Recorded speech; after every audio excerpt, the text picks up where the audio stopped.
یہ جو معاملہ ہے یہ ان کے ہاتھ میں ہے جنہوں نے بساط بچھائی ہے۔ عمران جانتا ہے کہ 9 مئی پر کمیشن نہیں بن سکتا کیونکہ یہ میٹر سب جوڈیس ہے، لیکن پھر بھی عمران کا زور اس لیے ہے کہ تمام پروسیس کو یا تو ڈائیورٹ کیا جائے یا تو اس کو کسی نہ کسی طریقے سے روک دیا جائے۔ ہاں البتہ حکومت 26 نومبر پر انکوائریز اینڈ کمیشن ایکٹ کے تحت کوئی کمیشن بنا سکتا ہے، لیکن وہ کمیشن اتنا بااختیار نہیں ہوگا جو پی ٹی آئی چاہ رہی ہے۔ اور اگر میری پرسنل اسیسمنٹ ہے کہ اگر جو 26 نومبر پر بااختیار کمیشن بھی بنتا ہے تو پھر پی ٹی آئی کے پلے ککھ نہیں بچنا۔ یہ بہت ساری چیزیں ہیں جو سامنے آنی ہیں، اور حکومت اس حد تک راضی ہے کہ ان کو 26 نومبر تک کے لیے کمیشن دے دیا جائے گا تاکہ ان کا ایک فیس سیونگ ہو جائے۔ اس سے پہلے کہ میں آپ کو بتاؤں کہ جو ایک اہم ترین اعلیٰ سطح پر، ایک ریاستی سطح پر جو اسیسمنٹ رپورٹ بنی ہے ڈیل کے حوالے سے یا NRO2 کے حوالے سے، اس کی طرف میں جاؤں، میں سب سے پہلے آپ کو بتا دوں کہ عمران خان کا ملٹری ٹرائل کا معاملہ کیا ہے۔ آپ کو پتا ہے کہ ایک عرصے سے یہ 9 مئی کے معاملات لٹکے ہوئے ہیں۔ اس میں پھر کبھی معاملات سپریم کورٹ میں چلے جاتے ہیں، کبھی سپریم کورٹ اس کو انکانسٹیٹیوشنل ڈکلیئر کر دیتا ہے، کبھی سپریم کورٹ ان کو کنڈیشنل پرمیشن دیتا ہے کہ آپ ٹرائل کریں، پھر سپریم کورٹ کنڈیشنل پرمیشن دیتا ہے کہ آپ ججمنٹ سنا دیں۔ اب معاملات فائنل ہونے جا رہے ہیں۔ گزشتہ روز میں سپریم کورٹ کے آئینی بینچ نے جسٹس امین الدین کی سربراہی میں جو ہے وہ سیویلینز کے ملٹری ٹرائل کے فیصلے کے خلاف انٹرا کورٹ اپیل پر سماعت کی، جس میں وزیر دفاع کے وکیل خواجہ حارث نے وزارت دفاع کے وکیل خواجہ حارث نے دلائل دیے۔ خواجہ حارث نے کہا کہ سیویلین کا ٹرائل اچانک نہیں ہو رہا، 1967 سے قانون موجود ہے۔ ایف بی علی کیس میں جن افراد پر کیس چلایا گیا وہ ریٹائر تھے۔ زمانہ امن میں بھی ملٹری امور میں مداخلت کرنے پر سیویلینز کا ملٹری کورٹس میں ہی ایک معاملہ چلتا ہے، اور اس پر جسٹس حسن اظہر رضوی نے کہا کہ ذہن میں رکھیں کہ F B Ali case civil martial law دور کا ہے۔ Zulfikar Ali Bhutto civil martial law administrator تھے۔ خواجہ صاحب آپ وزارت دفاع کے وکیل ہیں، تو اس پر جسٹس حسن اظہر رضوی نے جو بات کی اس سے آپ کو اندازہ ہوگا کہ 9 مئی کا کیس عمران خان کے اس میں کیسے آتا ہے۔ اس پر جسٹس حسن اظہر رضوی صاحب نے کہا کہ آخر کوئی ماسٹر مائنڈ بھی ہوگا، سازش کس نے کی؟ اس پر خواجہ حارث نے جواب دیا کہ سازش کرنے والے ماسٹر مائنڈ کا ٹرائل بھی ملٹری کا اپنا معذرت کے ساتھ انہوں نے کہا کہ ماسٹر مائنڈ کا ٹرائل بھی ملٹری کورٹ میں ہی ہوگا، ماسٹر مائنڈ کا ٹرائل بھی ملٹری کورٹ میں ہوگا۔ اب یہاں سے آپ اندازہ لگا لیں کہ وزارت دفاع یا ملٹری اسٹیبلشمنٹ ان کا مائنڈ کلیئر ہے کہ عمران خان کا ملٹری ٹرائل کرنا ہے۔ اب بیچ میں عمران خان کا ملٹری ٹرائل اس لیے نہیں ہو سکتا تھا اس لیے کہ میٹر سب جوڈیس تھا، معاملات عدالتوں میں تھے۔ پہلے یہ جو عدالت نے ان کی سماعت روکی ہوئی تھی، پھر سماعت جاری رکھنے کی کنڈیشنل شرط دی ہوئی تھی، وہ بھی ان کی جو ملٹری کسٹڈی میں تھے، پھر فیصلہ سنانے کا بھی جو کنڈیشنل آرڈر دیا گیا وہ بھی صرف ان کا کہ جن کا فیصلہ سنایا جا چکا تھا۔ اور اب اگر سیویلینز کے ملٹری ٹرائل کو لیگل قرار دے دیا جاتا ہے، ان کو درست قرار دے دیا جاتا ہے، یا ان کو پرمیشن دے دی جاتی ہے، یا جس طرح میں نے آپ سے کہا کہ 21D1 اور 21D2 اگر ان کو ریسٹور کر دیا جاتا ہے، جس طرح ججز کا مائنڈ کلیئر ہو رہا ہے کہ یہ جو شفا اپنا ٹرائل ہے یہ آئین کے آرٹیکل 10 کے تحت جائے گا، تو اگر آرٹیکل 10 کے تحت شفاف ٹرائل کی طرف معاملہ جاتا ہے تو میرے خیال میں اس کے بعد پھر عمران خان کا ملٹری ٹرائل ہونا ناگزیر ہو چکا ہے، یعنی اس کے بعد پھر کوئی رکاوٹ حائل نہیں رہے گی اگر سپریم کورٹ الاؤ کر دیتی ہے تو۔ اگر سپریم کورٹ نے الاؤ نہ کیا تو پھر عمران خان کا ATC میں ٹرائل ہوگا، اور اس کے لیے بھی انتظامات آپ دیکھ رہے ہوں گے کہ مکمل ہو چکے ہیں۔ تو اب یہاں سوال یہ پیدا ہوتا ہے کہ یہ 9 مئی کو جو کچھ ہوا تھا وہ تو ایک ادارے کے اندر بغاوت تھی، یہ تو ادارے کی سہولت کاری یعنی ملٹری اسٹیبلشمنٹ کے اندر ہمارے مسلح افواج کے اندر، آرم فورسز کے اندر سے یہ بغاوت پھوٹی تھی، اور اس کے پیچھے تھے جنرل فیض حمید اور پھر ان کا پورا کلٹ۔ اور اس کے حوالے سے جناح ہاؤس یعنی کور کمانڈر ہاؤس پر جو اٹیک ہوا تھا، اس میں جس طرح کہتے ہیں کہ ہم نے تو ریسٹرین شو کیا، ہم نے تو پھر کوئی روکتے تو صحیح ان کو، یا جس طریقے سے آپ دروازے کھولتے گئے اور ان کو آنے دیتے گئے اور جس طریقے سے پیچھے سے فرار ہوئے، اس طرح تو یہ ریسٹرین نہیں ہے، اس کو ریسٹرین نہیں کہتے۔ اگر آپ اس طرح ریسٹرین شو کریں گے تو پھر آج جو کہا جاتا ہے کہ یہ 245 کے تحت آرمی آ جائے گی، تو پھر کیا فائدہ؟ آرمی آئے گی تو کیا کرے گی؟ وہ تو ریسٹرین شو کرے گی۔ تو بھلے املاک جلتی ہیں تو جلتی رہیں، کل کو پارلیمان کو بھی آگ لگا دی جاتی ہے تو لگا دی جائے، ایوان صدر جلا دیا جاتا ہے تو جلا دیا جائے، ہم نے ریسٹرین شو کرنا ہے۔ تو اس حوالے سے بہت ساری چیزیں ہیں جن پر سب کچھ کھل کر سامنے آنا چاہیے، بتا دینا چاہیے۔ اب آپ کہہ رہے ہیں کہ جی کسی کا ملٹری ٹرائل نہیں ہوا، کیوں نہیں ہوا؟ جب سب کچھ آرم فورسز کے یا ملٹری اسٹیبلشمنٹ کے اندر سے ہوا اور جنرل فیض حمید نے سب کچھ کیا اور پورا بائی ڈیزائن تھا کہ کس وقت کہاں کس جگہ پہ اٹیک کرنا ہے، تو اس کے بعد پھر کون سی گنجائش رہ جاتی ہے؟ پھر سیویلینز نے کون سا گناہ کیا ہے آپ کا؟ کیوں سیویلینز کا ملٹری؟ کیونکہ ایف آئی آر جو داخل ہوئی ہیں وہ انسداد دہشت گردی ایکٹ کے تحت ہوئی ہیں، 780 کے تحت ہوئی ہیں۔ ان کا ٹرائل ATC میں ہونا چاہیے تھا، ان کو اٹھا کر آپ نے ان کا ملٹری ٹرائل شروع کر دیا۔ تو اگر آپ نے کوئی پیرالل سسٹم دینا ہے تو پھر پیرالل سسٹم اپنا مینٹین رکھیں نا، اس کے جو قوانین ہیں ان کو بھی آپ اپنا اس میں رکھیں۔ اگر آپ کو کانسٹیٹیوشنل امینڈمنٹس کی ضرورت پڑتی ہے، آپ کے پاس تو ڈنڈا ہے، پارلیمان آپ کے لیے سب کچھ کر لیتی ہے، تو یہ بھی ہو جانا چاہیے تھا۔ تو بہرحال کیا کر سکتے ہیں۔ تو ناظرین، یہاں پر جسٹس حسن اظہر رضوی نے سوال کیا کہ 9 مئی کے واقعات میں کسی فوجی افسر کے ملوث ہونے پر ٹرائل ہوا؟ 9 مئی کے لوگ کور کمانڈر ہاؤس میں پہنچ گئے، لوگوں کا کور کمانڈر ہاؤس کے اندر جانا سیکیورٹی بریچ تو ہے، ضروری نہیں گولی چلائیں، مگر 9 مئی کو جب ملٹری تنصیبات کو نقصان پہنچایا گیا کیا کوئی مزاحمت کی گئی؟ تو اس پر وکیل وزارت دفاع نے جواب دیا کہ مظاہرین پر الزام املاک کو نقصان پہنچانے کا ہے۔ 9 مئی کا واقعے میں کسی فوجی افسر کو چارج نہیں کیا گیا،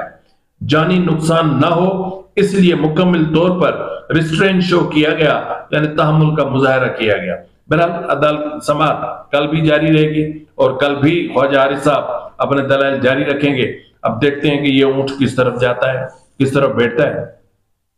اب ناظرین ہم بات کر لیتے ہیں مائنس عمران خان کے فارمولے کی طرف۔ تو اس وقت تیزی سے اس پر کام چل رہا ہے، اور نہ صرف مائنس عمران بلکہ اگر پی ٹی آئی کو کوئی ڈیل دے دی جاتی ہے یا عمران خان کو کوئی ڈیل دے دی جاتی ہے تو اس کے کانسیکوینسز کیا نکلیں گے۔ اس حوالے سے اعلیٰ سطح پر یہ اختیار کی جانے والی ایک اسیسمنٹ رپورٹ ہے جو کہ ریاستی سطح پر تیار کی جانے والی ایک اسیسمنٹ رپورٹ ہے جو صرف ایک ہی سوال پر مشتمل ہے۔ سوال یہ تھا کہ اگر عمران خان کو NRO دے دیا جاتا ہے تو پی ٹی آئی کو کس حد تک لاس ہو سکتا ہے اور کس حد تک ٹوٹ پھوٹ کا شکار ہو سکتی ہے۔ تو اس رپورٹ میں تفصیلاً کچھ نکات بتائے گئے ہیں جس میں کہا گیا ہے کہ اس بات کا ادراک عمران خان کو اور پی ٹی آئی قیادت کو اچھی طرح سے ہے کہ اگر عمران خان NRO لے لیتے ہیں تو پارٹی کو ناقابل تلافی نقصان پہنچ سکتا ہے۔ نہ صرف پارٹی ٹوٹ پھوٹ کا شکار ہو جائے گی بلکہ پی ٹی آئی کی جیل سے باہر موجود قیادت، پی ٹی آئی کی بیرون ملک مقیم کی بورڈ بیریئرز کی یا ڈیجیٹل ٹیررسٹ کی نشانے پر آ جائیں گے اور رہنماؤں کی بدترین ٹرولنگ شروع ہو جائے گی اور اس کے بدلے میں انہیں بدترین بدنامی کا، رسوائی کا سامنا کرنا پڑ سکتا ہے۔ ناظرین، یہ جو پی ٹی آئی کے رہنما ٹرولنگ سے ڈرتے ہیں اس کی وجوہات کیا ہیں؟ اس کی وجوہات یہ ہیں کہ ان کے جو کی بورڈ بیریئرز ہیں ان کے پاس ان کے سارے سیکریٹس ہیں، وہ چاہے دن کے ہوں، چاہے وہ رات کے ہوں، چاہے وہ پرسنل ملاقاتوں کے ہوں یا پھر وہ سیکریٹ ملاقاتوں کے ہوں یا پھر کسی اور حوالے سے ملاقاتوں کے ہوں، وہ چاہے کپڑوں کے ساتھ ہوں یا کپڑوں کے الگ والے ہوں، تو ایک ایک ڈیٹا ان کے پاس موجود ہوتا ہے۔ تو اس لیے یہ ان سے ڈرتے ہیں کہ پتہ نہیں کیا ہوگا۔ آگے کہا گیا کہ اگر حکومت درست سمت میں جو NRO سے متعلق پروپیگنڈا مہم چلانے میں کامیاب رہتی ہے تو